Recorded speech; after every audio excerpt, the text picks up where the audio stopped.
ನೀವು ಉಬ್ಬಿದ್ದ ರಕ್ತನಾಳ ಅಥವಾ ಕಾಲು ಊತ ಅಥವಾ ಕಾಲು ಹೊಡೆತದಿಂದ ಬಳಲುತ್ತಿದ್ದೀರಾ, ರಕ್ತ ರಿವರ್ಸ್ ಬಂದು ರಕ್ತ ಒತ್ತಡ ಕಾಲ್ ಮೇಲೆ ಬಂದಾಗ ವೆರಿಕೋಸ್ ವೇನ್ಸ್ ಅಂತ ಇರುತ್ತೆ.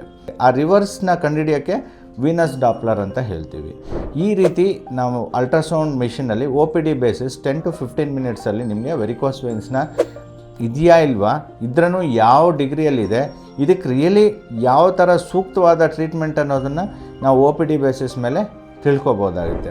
ಈ ಲೇಸರಲ್ಲಿ ಸ್ಕ್ಯಾನಲ್ಲೇ ಮುಖಾಂತರ ನೋಡಿಕೊಂಡು ಒಂದು ಸಣ್ಣ ರಂಧ್ರದಿಂದನೇ ಒಳಗೆ ಹೋಗಿ ಯಾವುದೇ ಥರ ಗಾಯ, ಯಾವುದೇ ಥರ ನೋವು ಇಲ್ದಂಗೆ, ಸ್ಕಾರು ಇಲ್ದಂಗೆ, ಹಾಗಾಗಿ ಕಾಂಪ್ಲಿಕೇಶನ್ಸು ಇರಲ್ಲ. ಡೇ ಕೇರ್ ಪ್ರೊಸೀಜರ್ 20 ನಿಮಿಷದಲ್ಲೇ ಮಾಡಿ ಆರಾಮಾಗಿ ಬ್ಯಾಕ್ ಟು ವರ್ಕ್ ಅಂತಂದರೆ ನಾರ್ಮಲ್ ಕೆಲಸಕ್ಕೆ ಆಲ್ಮೋಸ್ಟ್ 1 or 2 ಡೇಸಲ್ಲಿ ಅವರು ಮಾಮೂಲಿಯಾಗಿ ಎಲ್ಲ ಕೆಲಸಗಳು ಮಾಡ್ಕೊಂಡೋಕ್ಕೆ ನಮ್ಮ ಅದ್ವೈತ ಹಾಸ್ಪಿಟಲ್ ಜಯನಗರ ಬೆಂಗಳೂರಿನಲ್ಲಿ ಅತ್ಯಾಧುನಿಕವಾಗಿ ಎಲ್ಲ ಥರ ವೆರಿಕೋಸ್ ವೇನ್ಸ್ಗೆ ಚಿಕಿತ್ಸೆ ಲಭ್ಯ ಇರುತ್ತೆ.